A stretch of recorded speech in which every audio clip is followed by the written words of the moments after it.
All right, so we're out at the farm. We got the arrows built. Now it's time to shoot, but let me go over the 2 different arrow builds that I'm trying to dial in for this year. So I am hunting in a couple different scenarios. I'm hunting in North Dakota and I'm hunting in Kansas in the rut. So I am planning on using 2 different arrow setups. I'm either going to go with the Exodus NIS 300 spine in a 3-fletch configuration with aluminum inserts. And this arrow is weighing in at with 100 grains around 430, or I'm going to see what the Exodus NIS 300 spine, same 3-fletch configuration, but with a stainless steel insert of 50 grains weighing in at around 450. We're gonna see how this flies for me. I may end up even toying with both, leaving both in my quiver. We'll see how they fly, but let's take some shots and see what my bow likes. All right, real quick, let's take a look at the bow setup for this year. I made a huge change and switched from Matthews to Hoyt. I'm shooting the Hoyt RX7. This is the 30-inch axle to axle version. I have it set up with the dialed Arxos Picatinny rail. This sight is really sweet. We'll go over some of the benefits of it. And then I have the Podium Archer stabilizers and custom 330 archery bowstrings. And this is the Bloodline material. Love this material for bow hunting. And I also made a switch to a limb-driven rest. I'm going with the Hamskea Epsilon, and I've done a ton of research, and one of my most trusted bow builders says this is the best arrow rest ever made. So I gave it a try. This is in 70 pounds, 27.5-inch draw. With my current arrow setup, I'm shooting like 290. So I'm pretty happy with that, but let's get some shots through this. Let's finally get a sight tape on the dialed Arxos and see how these Exodus NIS are flying. So we're at 20 yards. We're gonna see if we can get our sight tape dialed in, see which one of these arrow setups is shooting the best. With the dialed Arxos sight, you shoot every 10-yard increment, mark it, and then you line up your sight tape, or the sight card, and find your sight tape. So we're gonna go out 20, 30, 40, 50.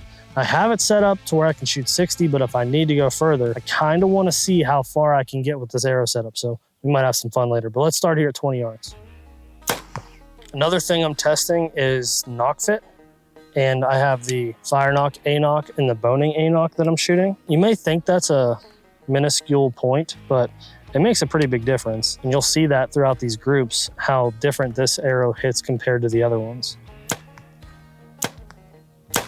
I'll just address this right away. I know that I'm punching the trigger. I'm getting coached in a few weeks, and I've been playing a game of release roulette with a resistance release, a couple different thumb releases.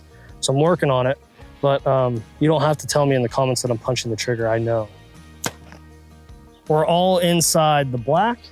That is good for the time being. As I get this dialed in, I'm really just working on my distance right now. So we'll move back to 30 and see if we can get our sight tape in, but really liking how these Exodus NIS arrows are shooting. 30 yards, we're gonna move this to like 8, see how that does, and then we'll adjust accordingly. Shooting pretty fast with this setup, but I'm not anticipating a huge pin gap, and that's why I like this aluminum setup at 430 grains. That was a little high. We're gonna move down to 6. So that would be 4 and 6. Between 20 and 30, which is pretty much nothing. I feel like that's still a little high. We'll get her. That turkey's back. Shot a Ranger. 348. Chris B could do it.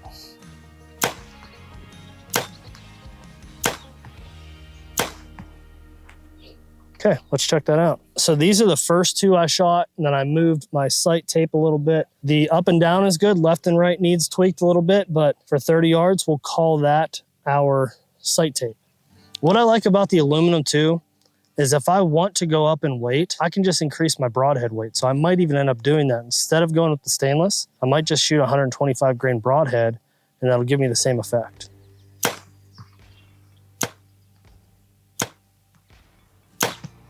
When comparing, like, say the Exodus MMT to the Exodus NIS, this is a straighter arrow, it's a little bit lighter arrow, but to tell a difference in accuracy, I'm just flat out not good enough. What I do know is that I'm happy with the way they're shooting, they're flying consistently, and I'm gonna shoot the arrow that fits my bow the best. So right now, I'm really liking this aluminum 204 setup.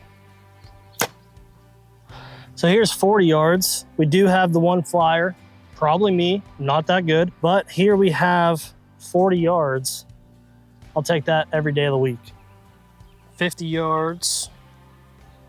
That was a little high. We will shoot a couple more just to make sure, and then we'll adjust.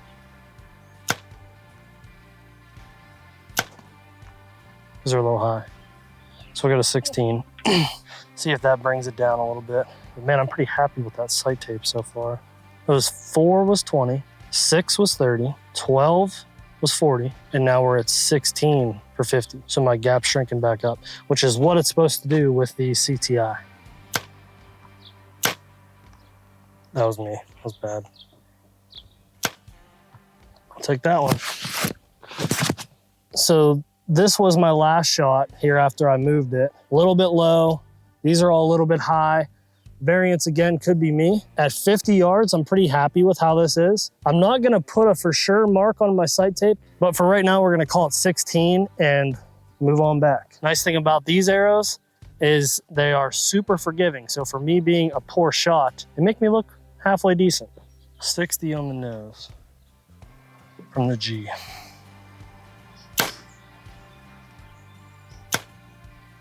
That one was better. So here's 60, up and down's pretty good. I mean, this arrow's pretty far to the right, but we're gonna call that my lack of accuracy. But for 60 yards, sight tape 22. I think we've established that the arrows are shooting pretty good. I'm not that good, but we're gonna see what this arrow can do for forgiveness. I'm gonna move this target back to 100 yards and see if I can't get it in that black circle at 100. So let's see how many shots it takes. 100 yards, Exodus NIS, aluminum, Hoyt RX7, 330 archery strings. How many shots does it take to get to the center of the 365 target?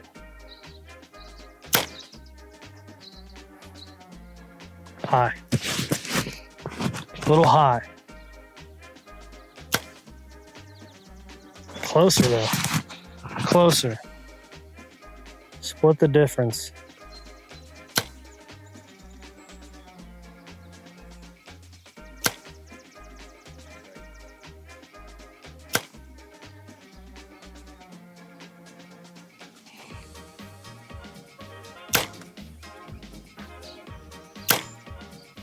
Low.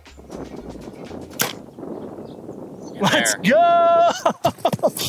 All right, guys, there you have it. Fun day at the range, shot a ton of arrows. And at the end of the day, I came up with what arrow I'm gonna hunt with this fall. It was between aluminum or stainless steel inserts on the Exodus NIS. It's a 204 diameter shaft. This is a 300 spine option. My draw length again is 27.5 inches. Shooting 70 pounds, this arrow's cut total arrow length to 27 inches. I was trying to decide, am I gonna shoot an aluminum or a stainless steel insert? Which arrow did my bow like the best, or which arrow did I like the best? So I landed on the anodized aluminum insert in 22 grains. I know for sure I have 3 different hunting scenarios this fall. North Dakota, open ground. Kansas, prairies. And Ohio, close range stuff. So I need to think about different arrow options for different scenarios. And the aluminum gives me the most flexibility, meaning if I stick with the aluminum insert and I need light and fast for North Dakota, I can just put a 100 grain broadhead on here, shooting the 430 grain range. Give me the trajectory that I need, still packing a punch to give me the penetration on those big bodied North Dakota whitetails. And for Kansas and Ohio, if I find myself in close range hunting scenarios, I may want to up my point weight. If I went with a stainless steel insert, I can't get any lighter, but with an aluminum insert, I can go heavier and stay light. So what I'm going to end up doing is, this is my broadhead of choice, the Afflictor K2 fixed. For North Dakota, I'm gonna shoot a 100 grain head. For Kansas and Ohio, I'll shoot 125 grain head. Now that's gonna increase the structural integrity of my broadhead, thus increasing the structural integrity of the front end of my arrow, which matters when penetrating. So Exodus NIS 300 spine is gonna be in the quiver this fall. No matter where I go, I'm just gonna change my broadhead. If you guys want to shoot some Exodus NIS arrows for yourself, head to the website, exodusoutdoorgear.com, use the 3D builder and build you the most accurate, best penetrating 204 diameter shaft you can shoot this fall.